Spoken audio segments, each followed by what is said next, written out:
नमस्कार, स्वागत है आप सभी का आपके ऑफिशियल यूट्यूब चैनल गुरुजी स्पेशल क्लासेस में। मैं हूं निमाई साना, आपके समक्ष उपस्थित हूं साइकोलॉजी विषय वस्तु को लेकर। स्टूडेंट्स, आज की क्लास में हम कंटिन्यू करेंगे अधिगम को लेकर और आज हम बात करेंगे आगे आपके जो टॉपिक है अधिगम के वक्र से रिलेटेड पॉइंटों के बारे में और जानेंगे कि अधिगम के वक्र क्या होते हैं।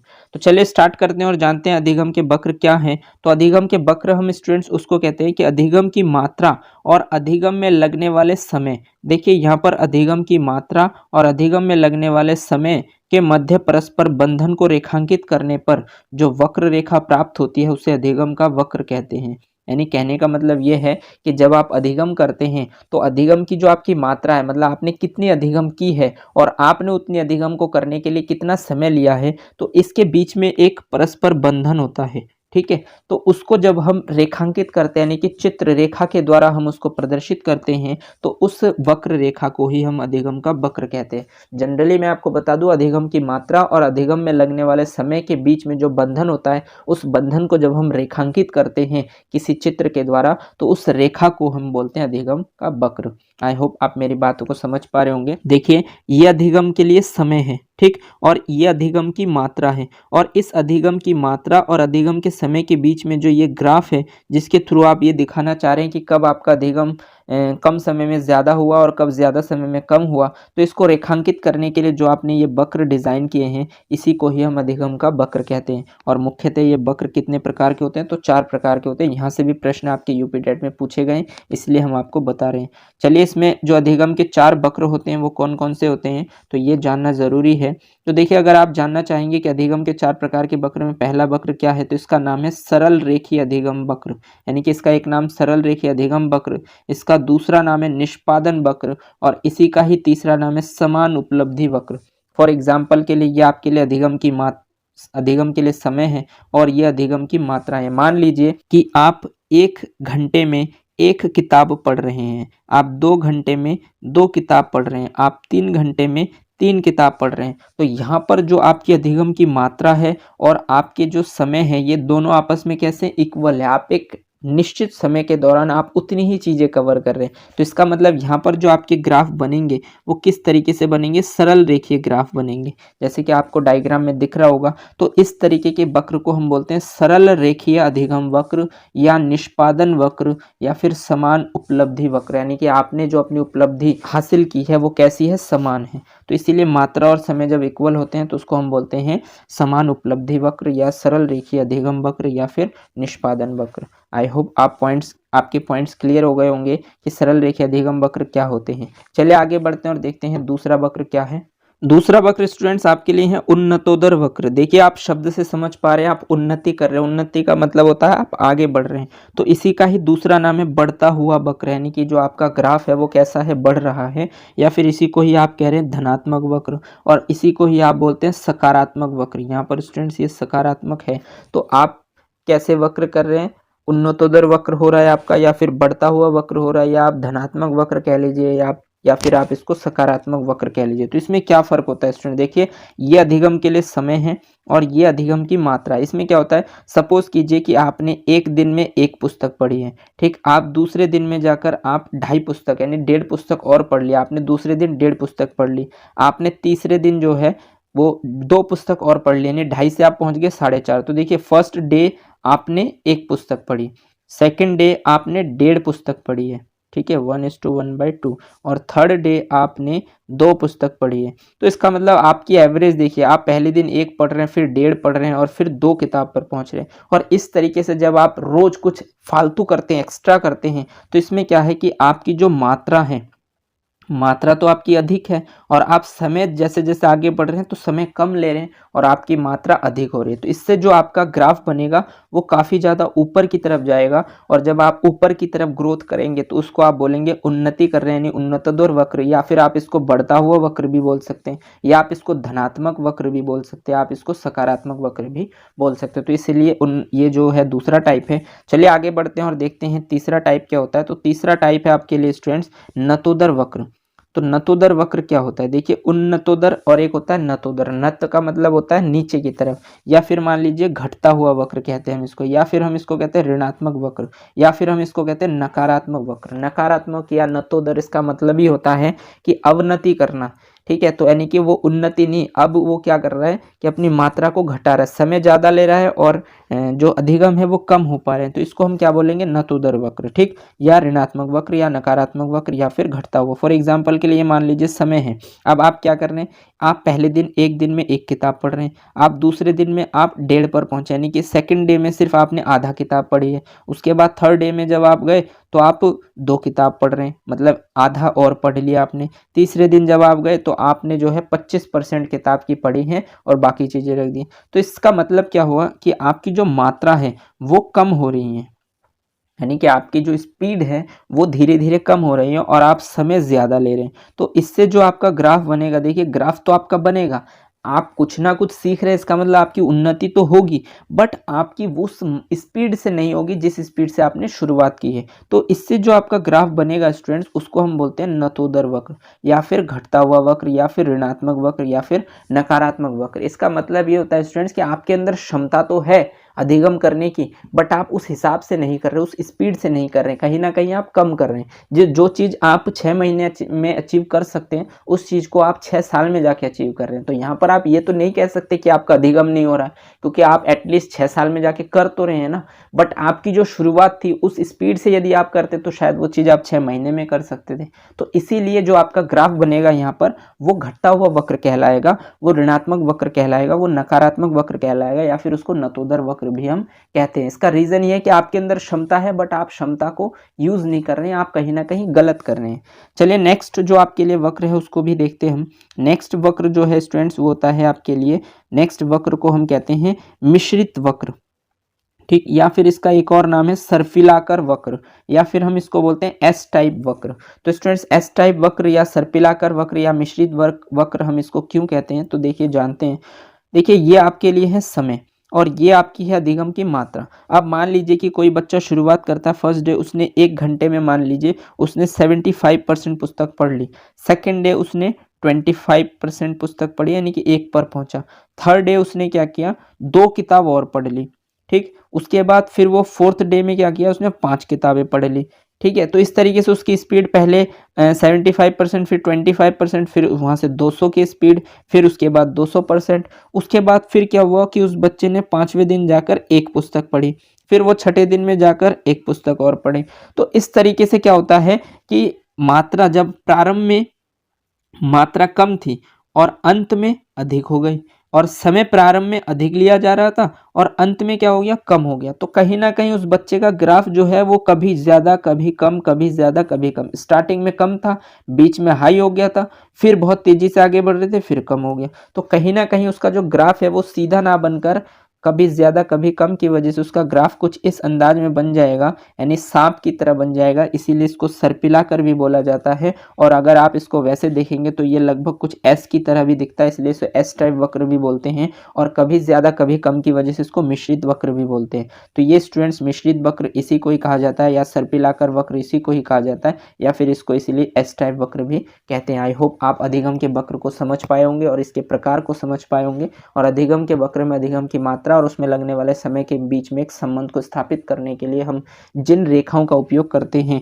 उन वक्र रेखा को हम अधिगम वक्र कहते हैं। इसके 4 प्रकार होते हैं, मैंने डिटेल में आपको बता दिया। आई होप आपको यहाँ से कोई डाउट नहीं होगा। चलिए आगे बढ़ते हैं और अधिगम के सिद्धांत के बारे में जानते हैं। चलिए स्टूडेंट्स, आज हम बात करेंगे अधिगम के सिद्धांत के बारे में। अभी तक मैंने आपको अधिगम के बहुत सारे टाइप्स बता दिए हैं, जैसे कि आप अधिगम के अर्थ को जान पाएँ, आपने अधिगम की परिभाषा जान ली, आपने अधिगम के पक्ष जान लिए, आपने इसकी विधियाँ जान ली, आपको इसका प्रकार पता है, आपको इसकी विशेषताएं पता चल चुकी है, आपको इसके फैक्टर पता चल चुके हैं, आपको इसके वक्र पता चल चुके हैं, और लास्ट में अधिगम के सिद्धांत, जो आपके लिए सबसे ज़्यादा इंपॉर्टेंट है।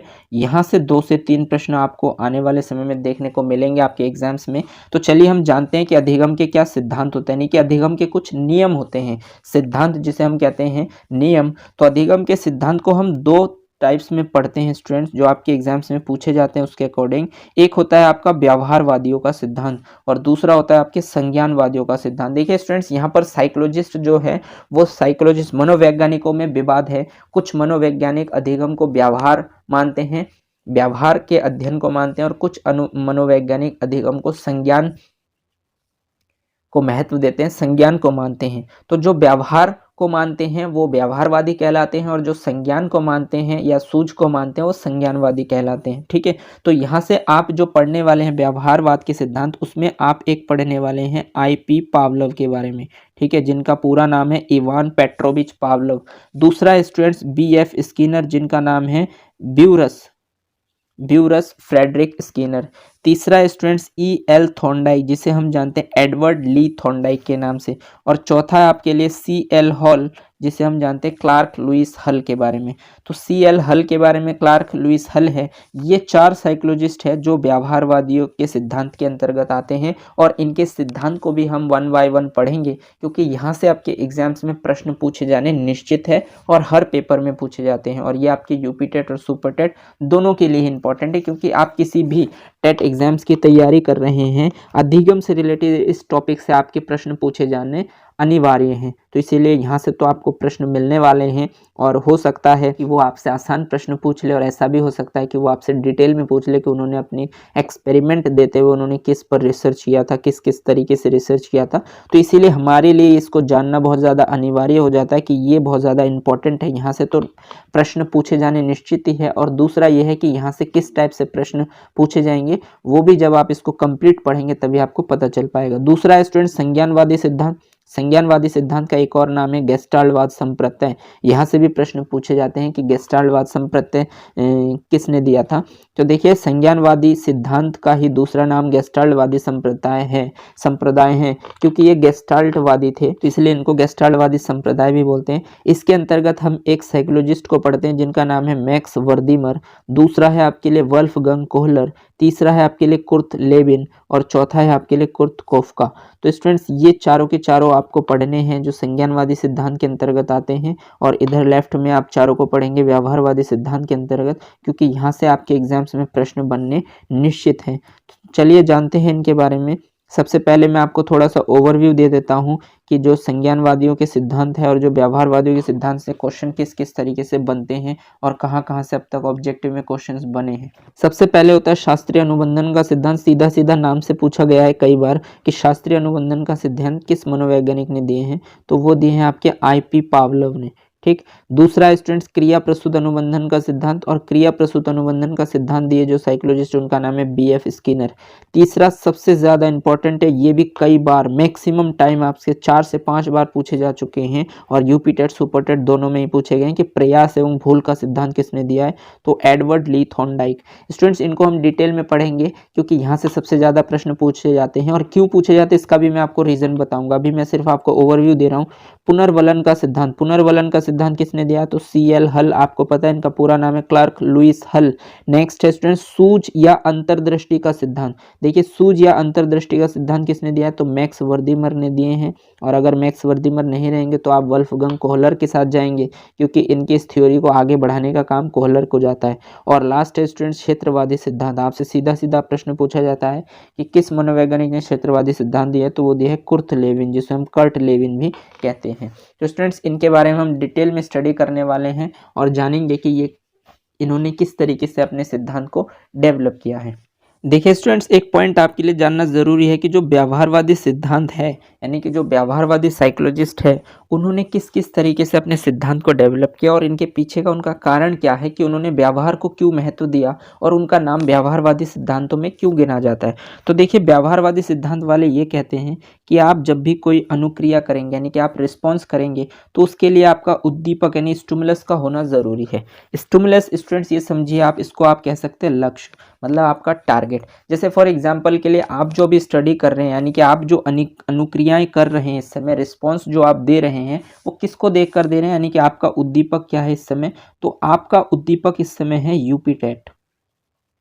ठीक, तो आपके लिए आपका लक्ष्य क्या है, यूपी टेट है, तो आप इस यूपी टेट के एग्जाम्स को देखकर ही तो आप अनुक्रिया कर रहे हैं। मान लीजिए एग्जाम आपका 1 वर्ष बाद होता, तो आप जिस स्पीड से इस समय रिस्पॉन्स कर रहे हैं, जिस हिसाब से इस समय आप तैयारी कर रहे हैं, क्या आप उस स्पीड से इस समय करते? नहीं करते, क्योंकि आपको लगता है आपका एग्जाम्स पीछे हैं तो आप थोड़ा सा रुक के करते, ठीक है। बट अभी आपका एग्जाम्स बिल्कुल जस्ट सामने है, तो इसीलिए आप जो है इसको देखकर बहुत ज़्यादा आप अनुक्रियाएं कर रहे हैं। तो जब आपका अनुक्रिया और जब आपके उद्दीपक के बीच में संबंध स्थापित होता है, यानी कि जब आपका कोऑर्डिनेशन बनता है, आपका संबंध स्थापित होता है, यानी कि आपका बंधन होता है, तो इसी को ही हम कहते हैं अनुबंधन। यानी कि जो व्यवहारवादी है उन्होंने कहा कि जब आपके सामने कोई उद्दीपक होगा और आप उस उद्दीपक को देखकर अनुक्रिया करेंगे, तो आपका बंधन या जो आपका संबंध है वो जितना ज़्यादा मजबूत होगा, आपका वो अनुबंधन भी उतना ही मजबूत होगा, और जितना ज़्यादा आपका अनुबंधन होगा उतना ही आप सीखेंगे, यानी कि उतना ही आपका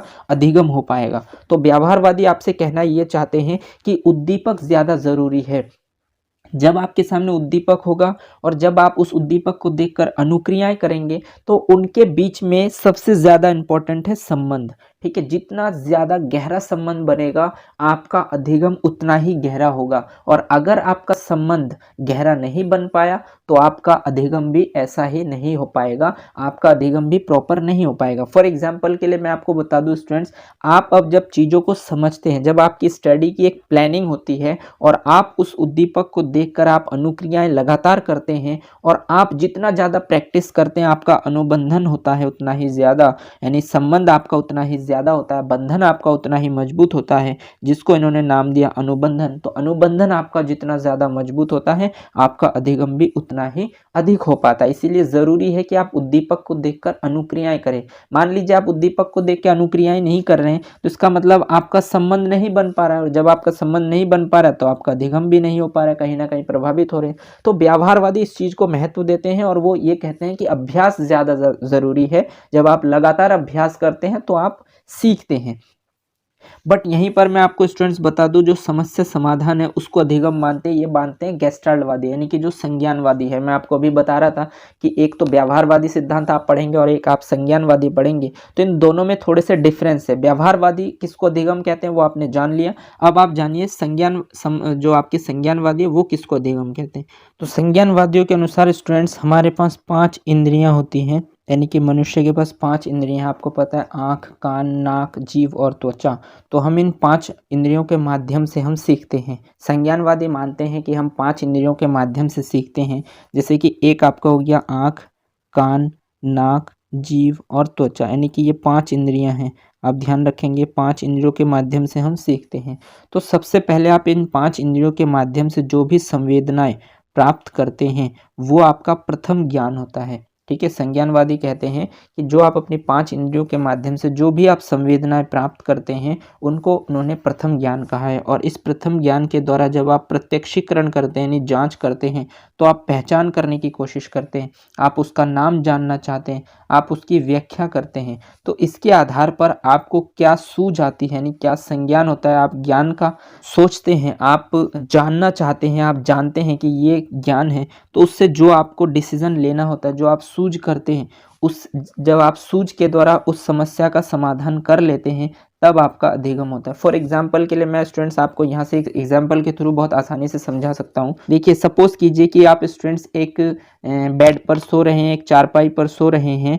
देखिए, सपोज कीजिए स्टूडेंट्स आपके ऊपर इस तरीके की आकृति का कोई जानवर आपके ऊपर गिरता है, तो आप क्या कर सकते हैं। आपकी जो 5 इंद्रियां हैं, जीभ, आँख, कान, नाक, जीभ और त्वचा, तो आप सबसे पहले इन 5 में से एक त्वचा है जिसके थ्रू आपको संवेदना प्राप्त होती है कि आपके ऊपर कुछ गिरा है, ठीक है। और जब आपके ऊपर कुछ गिरता है तो आप मन ही मन उसको प्रत्यक्षीकरण करते हैं। मान लीजिए आपकी आंखें बंद हैं, आप सो रहे हैं, तो जब आप सोते हैं तो आपकी जो त्वचा है उसके माध्यम से आपको पता चलता है कि आपके ऊपर कोई वस्तु गिरी है। अब ये नहीं पता कि आपको वस्तु को किस प्रकार की है। तो सपोज कीजिए कि जब आप त्वचा के माध्यम से आपको फील हुआ कि आपके ऊपर कुछ गिरा है, तो आप उसका प्रत्यक्षीकरण करते हैं। तो प्रत्यक्षीकरण का मतलब आप मन ही मन उसकी पहचान करने की कोशिश करते हैं कि क्या गिरा है। तो जब आपको लगता है कि इस प्रकार की आकृति है, तो आपके माइंड में उसका नाम आता होगा, ठीक। और जब आपके माइंड में नाम आता है, सपोज कीजिए कि वो रस्सी है, तो आप व्याख्या करते हैं कि यार वो तो रस्सी है, तो इसका मतलब आप उठते नहीं है। और मान लीजिए आपके मन में डाउट आता है कि हो सकता है वो कोई जानवर हो, यानी सांप हो, तो आप व्याख्या करते हैं और आपको पता है अगर रस्सी गिरे तो वो कुछ आपको हानि नहीं पहुंचा सकता, बट वहां पर अगर कोई सांप गिरे तो आपको वो नुकसान पहुंचा सकता है। सपोज कीजिए कि आपको लगा कि सांप गिरा है, तो आप क्या करेंगे, आप उसके बारे में ज्ञान इकट्ठा करेंगे कि अगर रस्सी हुआ तो आप नहीं उठेंगे, और अगर सांप हुआ तो आप ज्ञान इकट्ठा करेंगे कि ये आपको नुकसान पहुंचा सकता है। और जब आपको लगेगा कि ये नुकसान पहुंचा सकता है, तब आप अपनी सूझ का इस्तेमाल करेंगे, आप अपनी बुद्धि का इस्तेमाल करेंगे, आप सोचेंगे कि आपको क्या करना चाहिए। और आप यदि सांप हुआ तो आप उठने की कोशिश करेंगे आसानी से, कि उसे पता ना चले या उसे टच ना हो और मैं किसी भी तरीके से उठ जाऊं।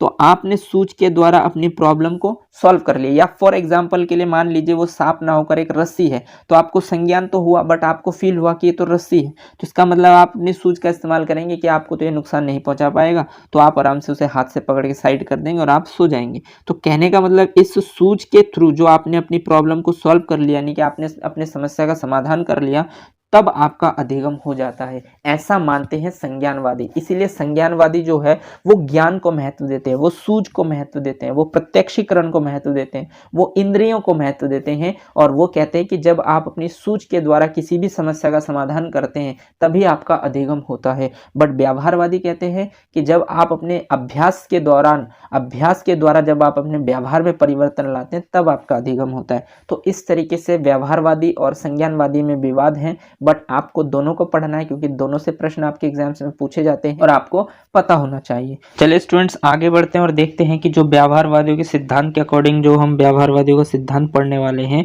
तो व्यवहारवादियों के सिद्धांत में स्टूडेंट सबसे पहले हम पढ़ेंगे एडवर्ड ली थॉर्नडाइक को। ठीक है, क्योंकि ये सबसे ज़्यादा इंपॉर्टेंट है और यूपी टेट में सबसे ज़्यादा बार जो प्रश्न पूछे गए हैं आपके, वो इन्हीं से पूछे गए हैं। और इसका एक कारण भी है स्टूडेंट्स, वो कारण हम अब जानेंगे कि एडवर्ड ली थॉर्नडाइक से ही मैक्सिमम प्रश्न क्यों बनाते हैं आयोग, यानी कि जो आपके एग्जामिनर होते हैं वो ज़्यादातर एडवर्ड ली थॉर्नडाइक से ही प्रश्न क्यों पूछते हैं। तो सबसे पहली बात स्टूडेंट्स, अगर आप एडवर्ड ली थॉर्नडाइक के बारे में जानना चाहते हैं, तो एक अमेरिकन मनोवैज्ञानिक थे, यानी कि अमेरिका के रहने वाले थे। ठीक। और सर्वप्रथम इन्होंने पशु पर अध्ययन किया, यानी कि सबसे पहली बार पशु पर अध्ययन किसने किया, थॉर्नडाइक ने किया, जिस कारण इन्हें पशु मनोवैज्ञानिक भी कहा जाता है, या पशु मनोवैज्ञानिक के जनक भी कहते हैं।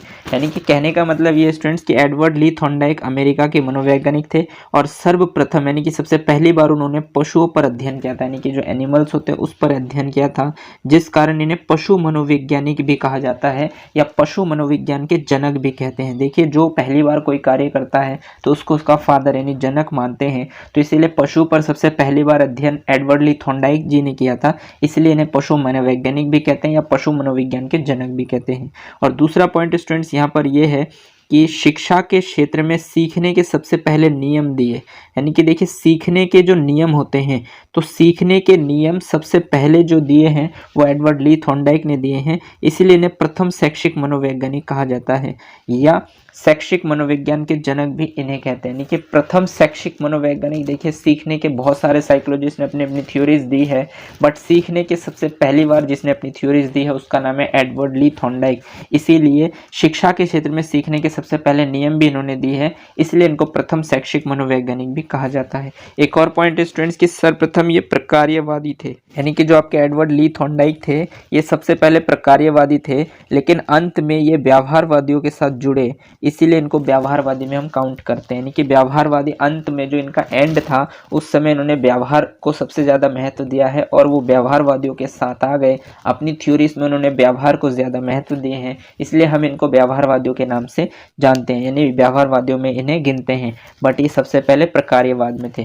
तो देखिए स्टूडेंट्स, यहाँ से सबसे मैक्सिमम क्वेश्चन इसलिए पूछा जाता है क्योंकि इन्होंने एक पशु पर अध्ययन किया था और पशु पर अध्ययन करके ये बताया कि यदि पशु बार बार अभ्यास करके चीज़ों को सीख सकता है तो इंसान का बच्चा क्यों नहीं सीख सकता। तो इसीलिए इन्हें पशु मनोविज्ञान के जनक भी मानते हैं या प्रथम पशु मनोवैज्ञानिक भी इनको ही कहते हैं। दूसरा ये है कि इन्होंने सीखने के नियम दिए, यानी कि देखिए कोई भी चीज़ अगर आपको सीखना है, अधिगम करना है, तो उसके क्षेत्र में कुछ ऐसे कार्य होते हैं जिनको आपको फॉलो करना होता है, जिनके कुछ नियम बताए इन्होंने, और उन नियमों के बारे में सर्वप्रथम बात इन्होंने ही की है, इसीलिए इन्हें प्रथम शैक्षिक मनोवैज्ञानिक भी कहा जाता है। इसीलिए क्वेश्चन पूछने के चांसेस ज़्यादा इनसे बनते हैं, क्योंकि इनके सीखने के नियम जब आप पढ़ेंगे तो इन्होंने प्रथम नियम और गौण नियम भी दिए हैं, तो उनको जब आप पढ़ेंगे तब आपको पता चलेगा उन्होंने सीखने के क्या क्या नियम दिए। इसके अलावा उन्होंने अपनी एक थ्योरीज भी दी है, सिद्धांत, उसके भी उपनाम है। तो इसीलिए मैक्सिमम क्वेश्चन एडवर्ड ली थॉर्नडाइक से आपके एग्जाम्स में पूछे जाते हैं। चलिए आगे बढ़ते हैं और देखते हैं उन्होंने सीखने के क्या नियम दिए हैं। तो देखिए, आपको ध्यान रखना होगा, ये बहुत ज़्यादा इंपॉर्टेंट है। इस टॉपिक को आप इंपॉर्टेंट कर लीजिए, क्योंकि सीखने के नियम से आपके टेट में और सुपर टेट में भी एग्जाम्स में प्रश्न मैक्सिमम पूछे जाते हैं। तो देखिए, अगर आपसे बात की जाए तो एडवर्ड ली थॉर्नडाइक ने सीखने के 2 नियम दिए, ठीक है, यानी कि 2 प्रकार के नियम बताए उन्होंने। एक को उन्होंने बताया प्राथमिक, या इसी का ही दूसरा नाम है प्रधान या मुख्य नियम। तो देखिए, एक होता है आपका प्राथमिक नियम या मुख्य नियम, जिनकी संख्या होती है 3, और दूसरा होता है गौण या द्वितीयक नियम, ठीक, और इनकी संख्या होती है 5। स्टूडेंट्स, ये बात आप जरूर ध्यान रखेंगे, सीधा सीधा आपसे प्रश्न पूछा जाता है कि सीखने के प्राथमिक नियम कितने होते हैं, या सीखने के प्राथमिक नियमों की संख्या बताओ, तो आपको पता होना चाहिए 3 होते हैं, और सीखने के द्वितीयक नियमों की संख्या कितनी है, 5 है। अब इसमें से यहाँ से भी प्रश्न पूछे जाते हैं। जो 3 नियम उन्होंने बताया, उसमें सबसे पहले उन्होंने बताया तत्परता का नियम, यानी तत्परता का मतलब स्टूडेंट्स होता है तैयार का नियम। आप सीख तभी पाएंगे जब आप तैयार रहेंगे, जब तक आप तैयार नहीं होंगे तब तक आप नहीं सीख पाएंगे। तो इसलिए उन्होंने बताया कि ये सबसे प्राथमिक नियम है कि अगर आप किसी भी चीज़ को सीखना चाहते हैं तो सीखने में सबसे पहले आपको तैयार होना पड़ेगा, ठीक। जब आप तैयार होंगे तभी आप आगे सीख पाएंगे, और तैयार होने के बाद आपको क्या करना पड़ेगा, अभ्यास करना पड़ेगा। आपको निरंतर अभ्यास करने हैं, बार बार अभ्यास करने हैं। तो जब आप बार बार अभ्यास करेंगे तो उसका इफेक्ट आपके ऊपर पड़ेगा, और इसीलिए उन्होंने बताया तीसरा प्रभाव का नियम, ठीक। तो यानी कि जब आप बार बार लगातार अभ्यास करते हैं तो उसका इफेक्ट आपके अधिगम पर पड़ता है। जितना ज़्यादा आप अभ्यास करते हैं उतना ही ज़्यादा आप सीखते हैं, यानी कि अपने क्षेत्र में निपुण होते हैं। इसीलिए उन्होंने बताया कि ये 3 नियम तो प्राथमिक है। यदि आप किसी चीज़ को सीखना चाहते हैं तो आपको ये 3 नियम यानी 3 स्टेप फॉलो करने हैं। सबसे पहले तो आपको तैयार होना है जो भी चीज़ आप सीखना चाहते हैं, और उसके बाद उस चीज़ को देखकर बार बार अभ्यास करने हैं। और जब आप जितना ज़्यादा अभ्यास करेंगे उसका प्रभाव आपके ऊपर होगा, उतना ही ज़्यादा आपको कॉन्फिडेंस मिलेगा और आपका अनुभव भी बढ़ेगा। तो ये सीखने के 3 प्राथमिक नियम होते हैं। अब स्टूडेंट्स, यहाँ से सीधा सीधा प्रश्न पूछा जाता है कि थॉर्नडाइक के सीखने के प्राथमिक नियम हैं, और 4 ऑप्शन होंगे, और उसमें से 3 ऑप्शन गलत होंगे और एक ऑप्शन इन तीनों में से कोई एक उठाकर रख देगा। तो यहाँ से आप इजीली क्वेश्चन को मार्क कर पाएंगे। बट अगर एग्जामिनर को थोड़ा टिपिकल क्वेश्चंस बनाना है तो ये बोलेगा निम्नलिखित में से कौन से थॉर्नडाइक के प्राथमिक सीखने के नियम नहीं है। और उसमें जो 4 ऑप्शन होंगे स्टूडेंट्स, उसमें 3 ऑप्शन तो यही रखेंगे, एक तत्परता का नियम, एक अभ्यास का नियम, एक प्रभाव का नियम। हो सकता है कि एक चौथा नियम आपके सामने रख दे, व्यवहार का नियम। देखिए, व्यवहार का कोई नियम नहीं होता, व्यवहार से आप अधिगम करते हैं, लेकिन व्यवहार का कोई पर्टिकुलर नियम किसी ने भी नहीं बताया। तो ये आप तभी बता सकते हैं जब आप थॉर्नडाइक के प्राथमिक नियम या आप थॉर्नडाइक को पूरी डिटेल में पढ़ेंगे, ठीक है। तो इस तरीके से एग्जामिनर आपसे प्रश्न पूछते हैं, ठीक। अब देखिए स्टूडेंट्स, इसी में अगर हम गौण नियम की बात करें तो गौण नियम जो 5 होते हैं, जैसे आपने जाना गौण नियमों की संख्या 5 है। तो ये बात जरूर ध्यान रखेंगे, क्योंकि यहाँ पे ऑब्जेक्टिव में ये भी पूछा जा सकता है कि थॉर्नडाइक के द्वितीयक नियमों की संख्या बताओ। तो सीधा सीधा कितनी है, 5। अब कौन कौन से हैं, सबसे पहले है बहुक्रिया का नियम। देखिए स्टूडेंट्स, बहुक्रिया का नियम का मतलब ये होता है, बहु का मतलब आप जानते हैं अनेक, और क्रिया यानी कि जब आप बहुत सारी क्रियाएं करते हैं तब भी आप कुछ सीखते हैं, यानी कि बहुत बार जब आप क्रियाएं करेंगे तो आप बहुत कुछ सीख पाएंगे, ठीक है। तो उन्होंने दूसरा नियम उन्होंने बताया कि बहुक्रिया का नियम। फिर उसके बाद उन्होंने फिर बताया अपना दूसरा नियम, द्वितीयक नियम में आंशिक क्रिया का नियम। आंशिक क्रिया का मतलब, आंशिक मीन्स होते हैं स्टूडेंट्स, आंशिक मीन्स होते हैं छोटे छोटे, यानी कि जब आप बहुत छोटे छोटे कार्य करते हैं, छोटी छोटी क्रियाएं करते हैं, तो उनके माध्यम से भी आप बहुत सारी चीज़ों को सीखते हैं। तो इसलिए उन्होंने अपने द्वितीयक नियम में एक नियम बताया, आंशिक क्रिया का नियम। उसके बाद होता है स्टूडेंट्स एक मनोवृत्ति का नियम। मनो का मतलब मन मीन्स होता है स्टूडेंट्स मस्तिष्क, ठीक। और वृत्ति, वृत्ति का मतलब होता है दृष्टिकोण, ठीक। तो मस्तिष्क के दृष्टिकोण का नियम, यानी कि जब आप कोई चीज़ को देखकर समझकर फील करते हैं, अपने मस्तिष्क में उसका दृष्टिकोण बनाते हैं कि क्या ये सही है या गलत है, तो इसको बोलते हैं मनोवृत्ति का नियम। तो ये उनके द्वितीयक नियम में काउंट होता है। तो आप ध्यान रखेंगे कि द्वितीयक नियम में एक नियम मनोवृत्ति का नियम भी होता है।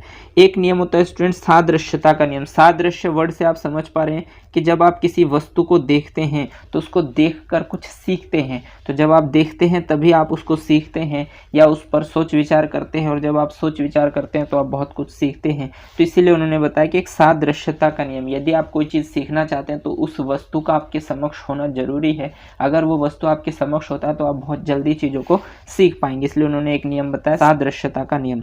लास्ट नियम इसमें है द्वितीयक नियम में, एक होता है सहचार्यात्मक नियम। यानी सहचार्यात्मक शब्द से आप समझ पा रहे होंगे, सहचार्यात्मक शब्द का मतलब होता है अंत्यक्रिया।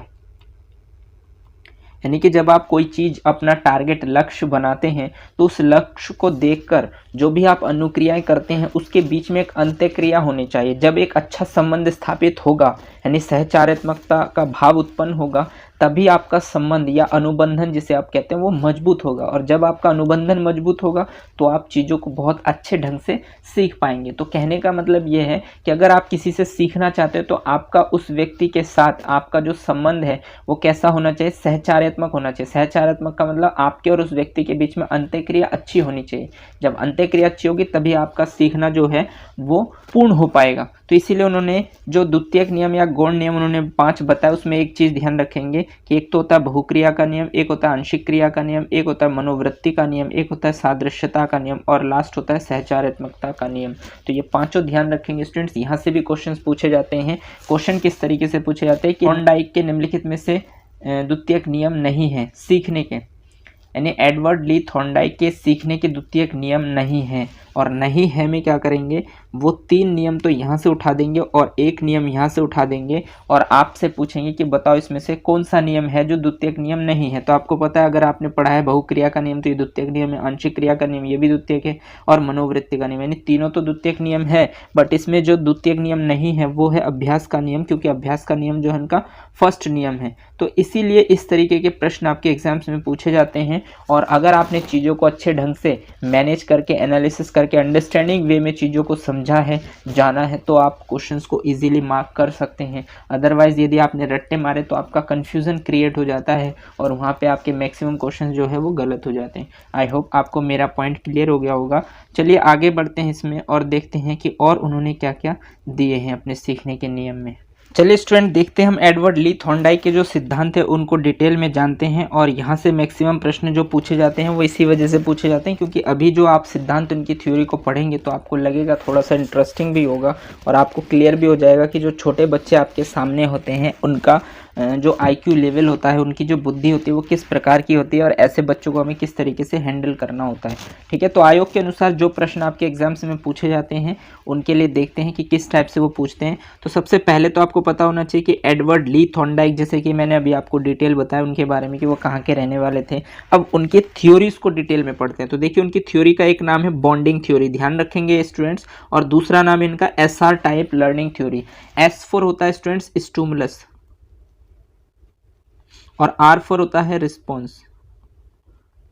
ठीक, और आप जानते हैं कि जब आपके सामने कोई स्टिमुलस होगा, यानी कि कोई लक्ष्य होगा, कोई टारगेट होगा, तो उसको देखकर आप क्या करेंगे, रिस्पॉन्स करेंगे, यानी कि अनुक्रिया करेंगे। और जब आप आपके दोनों के मध्य बंधन यानी कि अनुबंधन मजबूत होगा तभी आपका अधिगम हो पाएगा। तो ये व्यवहारवादी समझाते हैं, यानी कि व्यवहारवादी के अंतर्गत जो भी आप साइकोलॉजिस्ट को जानते हैं उनकी यही मनोदशा होती है। इसीलिए एडवर्ड ली थॉर्नडाइक जो है आपके व्यवहारवादियों के सिद्धांत में आते हैं। तो इनकी थ्योरी का एक नाम है SR type learning theory. Students, ये इंग्लिश नेम को जरूर ध्यान रखेंगे, या उनकी थ्योरी का नाम है बॉन्डिंग थ्योरी, क्योंकि हो सकता है कि आप कंफ्यूज हो जाए हिंदी नेम्स में, बट आप इंग्लिश नेम से बाइलिंगुअल आपका एग्जाम पे क्वेश्चंस पेपर होगा, तो बाइलिंगुअल में अगर आपके अंदर कभी भी कंफ्यूजन बन जाए किसी भी शब्द को या किसी भी नाम को देखकर, तो आप उसके बाइलिंगुअल इंग्लिश वर्जन को देखकर आपका कंफ्यूजन क्लियर हो सकता है। इसलिए मैं कोशिश करता हूं कि आप अपने टॉपिक में इंग्लिश नेम को ज़्यादा ध्यान रखें, क्योंकि जो ये साइकोलॉजिस्ट थे एडवर्ड ली थॉर्नडाइक की अंग्रेज थे, तो इन्होंने अपनी थ्योरी को इंग्लिश में पब्लिश किया था।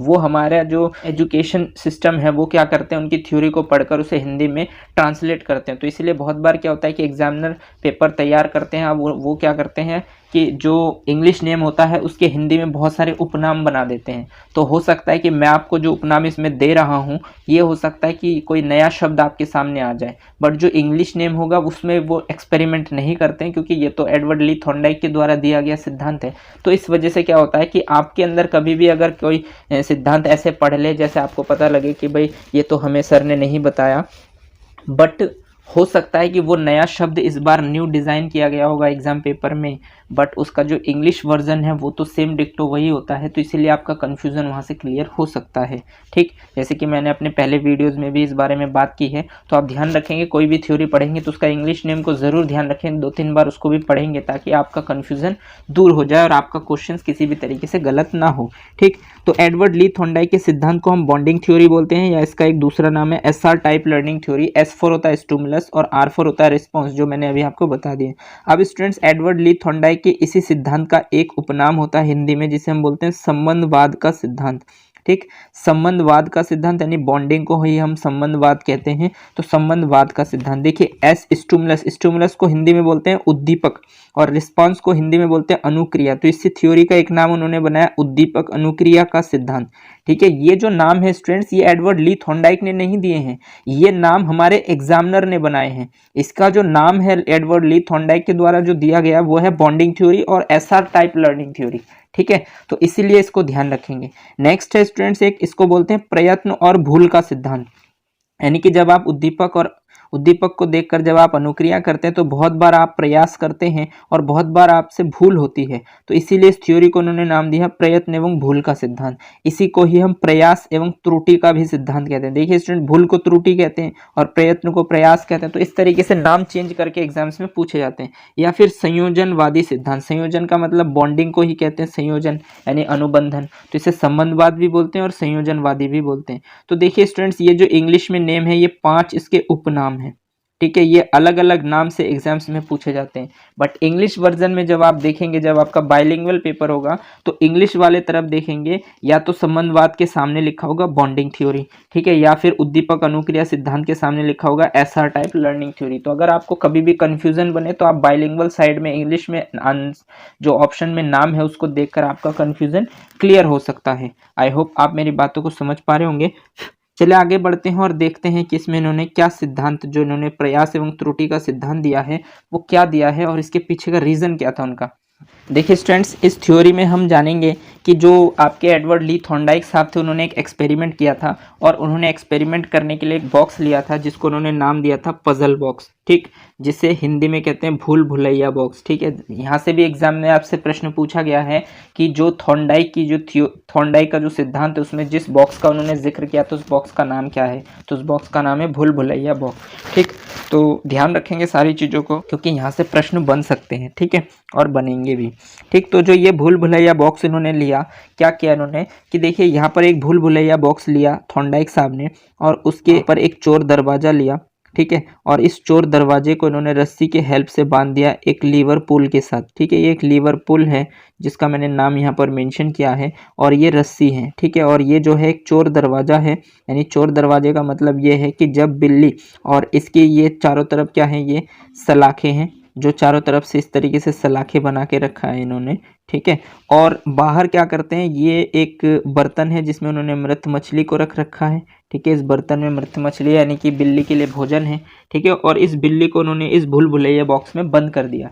ठीक, अब उन्होंने क्या किया, बिल्ली को बिना बताए, देखिए लीवर पुल है, जैसे ही बिल्ली इस पर प्रेस करेगी, इसको दबाएगी तो उससे क्या होगा कि ये जो चोर दरवाज़ा है ये खुल जाएगा और जैसे खुल जाएगा तो डोर ओपन हो जाएगा और बिल्ली बाहर निकल के इस मृत मछली को ईजिली खा सकती है। तो इस तरीके से आपके जो थॉर्नडाइक साहब है एक एक्सपेरिमेंट कर रहे थे और उन्होंने बहुत बार एक्सपेरिमेंट किया। और ये जो बिल्ली है इसके अंदर, ये भूखी बिल्ली है, ध्यान रखेंगे, ये जो बिल्ली है ये भूखी बिल्ली है और इस भूखी बिल्ली के बाहर उन्होंने भोजन रखा है मृत मछली के रूप में और ये सारा सेटअप किया। अब उसमें जब इन्होंने एक्सपेरिमेंट किया तो बहुत बार ऐसा हुआ कि बिल्ली जो है बहुत कोशिश की इन्होंने बाहर निकलने की, बट वो इस चोर दरवाजे के थ्रू यानी कि इस बॉक्स से वो बाहर नहीं निकल पाए। बट बहुत सारी गलत अनुक्रिया, बहुत बार, यानी कि मानकर चलिए कि कम से कम 100 बार उन्होंने ट्राई किया बट उनको किसी भी तरीके से ये भोजन की प्राप्ति नहीं हुई। बिल्ली को।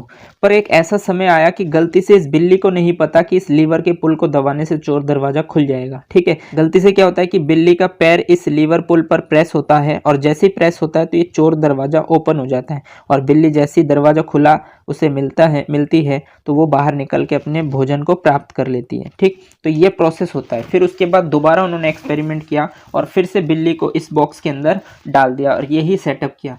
तो उस बार भी गलती से पहले तो बिल्ली ने बहुत बार गलत अनुक्रियाएं की और अचानक से एक बार क्या होता है कि वो फिर से उससे किसी भी तरीके से ये लीवर का पुल दब जाता है। मतलब उसको ये भी नहीं पता कि इस लीवर के पुल को दबाने से ही दरवाजा खुलता है। ठीक, बिल्ली बहुत बार फिर से अनुक्रियाएं करती है, एक डेढ़ घंटा, 2 घंटा, 5 घंटा, और अचानक से क्या होता है कि उसका पैर इस पर गिरते ही ये चोर दरवाजा खुलता है और बिल्ली जो है अपना भोजन प्राप्त कर लेती है। अब ये प्रोसेस बहुत बार किया उन्होंने एक्सपेरिमेंट, और एक ऐसा टाइम आया जब इस बॉक्स के अंदर जैसे ही थॉर्नडाइक इस बिल्ली को डालते हैं, बिल्ली कोई भी गलत अनुक्रियाएं नहीं करती, वो सीधा इस लीवर पुल पर प्रेस करती है, ठीक है, और दबाती है और चोर दरवाजा खुलता है और अपना भोजन प्राप्त कर लेती है। तो इस चीज से क्या हुआ स्टूडेंट्स कि जैसे कि मान लीजिए ये उद्दीपक है, यानी कि बिल्ली के लिए उद्दीपक क्या है, मृत मछली, और इसको प्राप्त करने के लिए बिल्ली क्या कर रही है, अनुक्रियाएं कर रही है, यानी रिस्पॉन्स कर रही है। बहुत बार अनुक्रियाएं करने के बाद बहुत गलत होता है, लेकिन एक ऐसा कंडीशन आया कि जब बहुत बार गलत अनुक्रियाएं करने के बाद एक ऐसा टाइम आया कि बिल्ली बिना गलत अनुक्रियाएं करके उसे पता लग चुका है कि ये जो लीवर पुल है इसको दबाने से ही ये चोर दरवाजा खुलता है। तो बिल्ली क्या करती है, बिना कोई गलत कार्य किए ही ये सीधा उस चोर दरवाजे को यानी लीवर पुल को दबाती है और दरवाजा खुलता है और अपने भोजन की प्राप्ति करती है। तो इसीलिए थॉर्नडाइक साहब भी आपको यही समझाना चाह रहे थे कि जैसे ही आपके सामने कोई उद्दीपक होगा और आप बार बार अनुक्रियाएं करेंगे, और जितना ज़्यादा आप अनुक्रियाएं करेंगे आपका अनुबंधन उतना मजबूत होगा, और जैसे ही आपका अनुबंधन हो जाएगा तो अनुबंधन जैसे ही आपका मजबूत होगा तो आपका अधिगम भी कंप्लीट हो जाएगा। तो देखिए बिल्ली एक जानवर है और इस जानवर को ये कोई भी ज्ञान नहीं है। अगर आप इसको बताएंगे कि इस लीवर के पुल को दबाओ तो भी ये नहीं समझ पाएगी। बट क्या हुआ कि एक जानवर होने के बावजूद भी इसने बहुत बार गलत अनुक्रियाएं की, और एक ऐसा टाइम भी आया कि जब वो बिना गलत अनुक्रियाएं करके सीधा ये कार्य कर पा रही है। तो थॉर्नडाइक साहब यही समझाना चाह रहे थे कि अगर एक जानवर ऐसा कर सकते हैं कि वो बार बार अभ्यास करके, व्यवहार कर करके वो चीज़ों को सीख सकता है, तो एक इंसान का बच्चा है वो क्यों नहीं सीख सकता। तो उनका मेन ध्येय तो यही है कि वो यही समझाना चाह रहे थे कि एक जानवर अगर इस तरीके से अधिगम कर सकता है तो इंसान क्यों नहीं कर सकते। इसीलिए हम इनकी थ्योरी को जो है बहुत ज़्यादा महत्व देते हैं और हम इनकी थ्योरी को ज़्यादा पढ़ते हैं, क्योंकि एग्जामिनर यहीं से प्रश्न बनाते हैं। ठीक है, तो देखिए इसके लिए क्या है कि इस थ्योरी को, इस सिद्धांत को पढ़ने के बाद आपको क्या पता चलेगा कि इसके लिए चालक क्या है, यानी कि उस बिल्ली के लिए चालक क्या है, भूख। जब तक बिल्ली को भूख नहीं लगेगी तब तक वो कोई क्रिया करने के बारे में नहीं सोचेगी। ठीक, मान लीजिए कि आपको यूपी टेट क्लियर करना है, तो जब आपको यूपी टेट की भूख होगी, यानी कि जब आपके पास चालक होगी, तभी आप उस लक्ष्य को प्राप्त करना चाहेंगे। यानी कि ज़रूरी है आपके लिए भूख का होना ज़रूरी है। जब आपको भूख लगेगी तभी आप भोजन को प्राप्त करने की कोशिश करेंगे, यानी कि आपका एक लक्ष्य होगा। और इस लक्ष्य को प्राप्त करने के दौरान आपके सामने बहुत सारी रुकावटें होंगी। जैसे कि मान लीजिए बिल्ली के लिए लोहे के सलाखे थे, अगर बिल्ली लोहे के सलाखे नहीं होते तो शायद बिल्ली इतना कुछ नहीं सीख पाती। तो आपके सामने बहुत सारे अवरोध भी होंगे, यानी कि बहुत सारी रुकावटें भी होंगे जो आपको रोकने की कोशिश करेंगे, बट आपको रुकना नहीं है, आपको निरंतर अभ्यास करने हैं। जब आप निरंतर अनियमित क्रियाएं करेंगे तब आप कुछ ना कुछ जरूर सीखेंगे, और संयोजनवश ऐसा भी होगा कि आपको सफलता भी मिलेगी। और ये क्या है, दृढ़ीकरण है, यानी कि निश्चित है कि आप सफलता जरूर प्राप्त करेंगे। तो यही थॉर्नडाइक साहब आपको भी समझाना चाह रहे हैं। और मैं भी आपको एक बात बताना चाह रहा हूं कि अगर आपकी भूख है यूपी टेट, मतलब आप तैयारी कर रहे हैं यूपी टेट, तो आपका यूपी टेट लक्ष्य होने के साथ साथ आपकी भूख भी होनी चाहिए, तभी आप उसके लिए बहुत ज़्यादा अनुक्रियाएं करेंगे। और आपके सामने बहुत सारे प्रॉब्लम्स भी आएंगे, ऐसा नहीं कि कोई भी कार्य आप करते हैं और आपके सामने प्रॉब्लम्स नहीं आते, बट आपको अनियमित तरीके से क्रियाएं करनी है। और जब आप लगातार मेहनत करेंगे तो इसके संयोजनवश आपको सफलता भी मिलेगी, और ये निश्चित है। ठीक है, तो इसके लिए आपको ज़रूरी है इन सब चीज़ों के बारे में जानना। अब स्टूडेंट्स यहाँ से कुछ निष्कर्ष बिंदु हैं, इस थ्योरी से कुछ निष्कर्ष बिंदु आपको देखने को मिलेंगे। देखिए जो निष्कर्ष बिंदु आपके लिए हैं वो ये है कि अधिगम में प्रयास एवं भूल समाहित रहता है। यानी कि अगर आप कोई चीज़ सीखना चाहते हैं, अधिगम करना चाहते हैं, तो उसमें आप प्रयास भी करेंगे और बहुत बार आपसे भूल भी होगी, ठीक है। और ये स्वाभाविक है, जब तक आपसे भूल नहीं होगी तब तक आप कुछ नया नहीं सीखेंगे। तो इसीलिए आपसे बहुत पहले भी भूल हुई है और आगे भी होंगे और आने वाले समय में भी होंगे, बट आपको प्रयास जारी रखना है अगर आप सफल होना चाहते हैं। और देखिए दूसरा पॉइंट इन्होंने ये बताया हमें यहाँ से कि अधिगम अनुबंधन का परिणाम है। यानी कि जब तक आपका अनुबंधन नहीं होगा तब तक आपका अधिगम नहीं होगा। जब तक आप लक्ष्य देखकर अनुक्रियाएं लगातार नहीं करेंगे, आपका अनुबंधन यानी कि आपका एक बंधन स्थापित नहीं होगा लक्ष्य और अनुक्रिया के मध्य, तब तक आपका अधिगम नहीं होगा। यानी जब आपका अनुबंधन मजबूत होगा तब आपका अधिगम भी मजबूत होगा, जब आपका अनुबंधन कमजोर होगा तब आपका अधिगम भी कमजोर होगा। आप एक बार दो बार देखने से आप चीज़ों को जल्दी नहीं सीख पाएंगे। जितना ज़्यादा आप अभ्यास करेंगे आप उतना ही ज़्यादा अपने फील्ड में निपुण होते जाएंगे। दूसरा ये है कि अधिगम में समय लगता है। देखिए मैं आपको बता दूं कि आप रातों रात जो है यूपी टेट को क्वालिफाई नहीं कर सकते। इसके लिए आपको एक समय चाहिए और निरंतर आपको मेहनत करना है। किसी भी एग्जाम्स की आप प्रिपरेशंस कर रहे हैं, कोई भी एग्जाम हो, उसमें समय ज़रूर लगता है। ऐसा नहीं कि आप आए और एक दिन दो दिन में आपने उस एग्जाम्स को क्रैक कर दिया। अगर आपको लगता है कि आपने एक दिन में, दो दिन में, एक हफ्ते में आपने एग्जाम्स को क्रैक किया तो आप गलत सोच रहे हैं, क्योंकि हो सकता है कि अगर आपने एक हफ्ते में भी किसी एग्जाम्स को क्रैक किया होगा तो उससे पहले भी कई वर्षों से आप अध्ययन कर रहे हैं, उसी का ही आपको बेनिफिट मिला होगा वहां पर। इसीलिए देखिए अधिगम में समय लगता है। ये समझाना चाह रहे थे इस थ्योरी में कि उस बिल्ली को उस चोर दरवाजे से बाहर निकलने में बहुत बार उसने गलत अनुक्रियाएं की, बहुत बार वो अपने मिशन में असफल हुई, बट एक ऐसा टाइम हुआ कि ऐसा टाइम भी आया कि वो सफल हो गए अपने काम में। और देखिए वो एक जानवर है, अगर जानवर बार बार नियमित तरीके से प्रयास करने के बाद सफल हो सकती है तो हम एक इंसान क्यों नहीं कर सकते। तो इसका ये सीधा सीधा पॉइंट है। और नेक्स्ट पॉइंट है स्टूडेंट्स कि अधिगम उत्तरोत्तर होता है। यानी कि देखिए उत्तरोत्तर का मतलब होता है एक के बाद एक। यानी कि ऐसा नहीं कि एक दिन में आप बिल्कुल 10 सीढ़ी चढ़ जाए। आप पहले एक सीढ़ी चढ़ेंगे, फिर दूसरी, फिर तीसरी, फिर चौथी। तो एक क्रम वाइज होगा और लगातार होगा। ऐसा नहीं होगा कि एक दिन आप 10 सीढ़ी चढ़ गए और फिर दूसरे दिन 2 सीढ़ी नीचे खिसक गए। ऐसा कभी भी नहीं होता।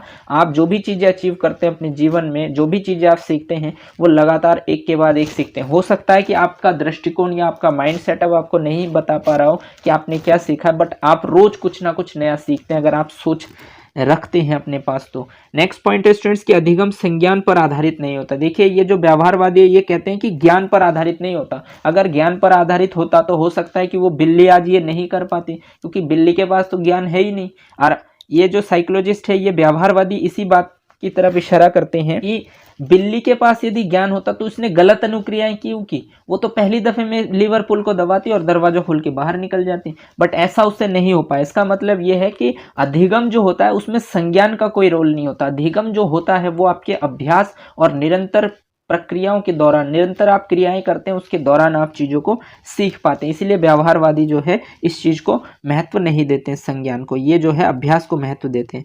चलिए आगे बढ़ते हैं और देखते हैं कि इस थ्योरी का आपका शैक्षिक महत्व क्या है। देखिए जो आप इस थ्योरी को पढ़ रहे हैं और जो आपने एडवर्ड ली थॉर्नडाइक के बारे में जाना और जो आपने व्यवहारवादियों के बारे में जाना, तो इसका क्या है आपकी एजुकेशन पर, या इसका क्या शैक्षिक महत्व है। और मेनली आपने जो एडवर्ड ली थॉर्नडाइक के जो सिद्धांत है कि बॉन्डिंग थ्योरी है, एसआर टाइप लर्निंग थ्योरी, इस थ्योरी का मेन उद्देश्य क्या है, आप क्यों सीख रहे हैं, इसका महत्व क्या है।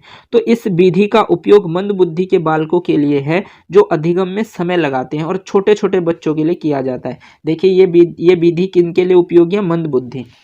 मंद बुद्धि के बालक के लिए, जो बालक मंद बुद्धि के होते हैं वो भी अधिगम कर सकते हैं, लेकिन अधिगम में समय ज़रूर लगता है। कभी आप ये मत सोचिएगा कि ये बच्चा जो है पिछले 2 महीने से पढ़ रहा है और इसने अभी तक कुछ नहीं सीखा। आप निरंतर प्रयास कीजिए, वो बच्चा कुछ ना कुछ ज़रूर अपने जीवन में सीखेगा और वो आगे भी बढ़ेगा। तो इसीलिए आप इस चीज़ को ध्यान रखेंगे कि जब एक बिल्ली यानी कि एक जानवर जो कभी स्कूल नहीं जाती, जो कभी अपना एजुकेशन नहीं ले सकती, वो भी गलत अनुक्रियाएं कर करके, भूल कर करके, प्रयास और भूल कर करके वो सीख सकती है, तो मंद बुद्धि के बालक क्यों नहीं सीख सकते। बट अधिगम में क्या होता है कि समय लगता है, एकदम नहीं होता कोई भी चीज़। और इसीलिए छोटे छोटे जो बच्चे आपकी कक्षा में होते हैं वो भी सीख सकते हैं, लेकिन उसके लिए समय चाहिए और निरंतर प्रयास चाहिए। जब आप निरंतर प्रयास करेंगे उन बच्चों के साथ मिलकर, तो वो भी अपने जीवन में कुछ ना कुछ अधिगम ज़रूर करेंगे। यही इस थ्योरी का मेन महत्व है। आई होप आपको ये सारे पॉइंट क्लियर हो गए होंगे और पूरी कहानी भी आपको क्लियर हो गई होगी। और यहाँ से सबसे मैक्सिमम प्रश्न इसीलिए पूछे जाते हैं क्योंकि इनके सिद्धांत तो आप डिटेल में पढ़ते ही हैं, इसके अलावा इन्होंने सीखने के नियम भी दिए हैं, तो इसीलिए ये सबसे ज़्यादा प्रेफर है एग्जामिनर्स के अकॉर्डिंग, और इसीलिए एग्जामिनर्स ज़्यादातर प्रश्न यहाँ से पूछते हैं। और ये यूपी टेट में भी पूछते हैं, सुपर टेट में भी पूछते हैं और सी टेट में भी पूछते हैं। तो यही मेन उद्देश्य है। आई होप आपको ये सारे पॉइंट क्लियर हो गए होंगे स्टूडेंट्स। आज के लिए बस इतना ही। अगर आपको ये क्लास अच्छी लगी है तो इसे लाइक कीजिए, अपने दोस्तों के साथ शेयर कीजिए, और अगर आपने चैनल को सब्सक्राइब नहीं किया है तो चैनल को सब्सक्राइब कर लीजिए और बेल आइकन को भी प्रेस कर दीजिए, ताकि इसी तरीके के बेनिफिशियल वीडियो जब भी मैं आपके लिए बनाऊं तो आपको टाइम टू टाइम नोटिफिकेशन मिलते रहें। धन्यवाद। जय हिंद।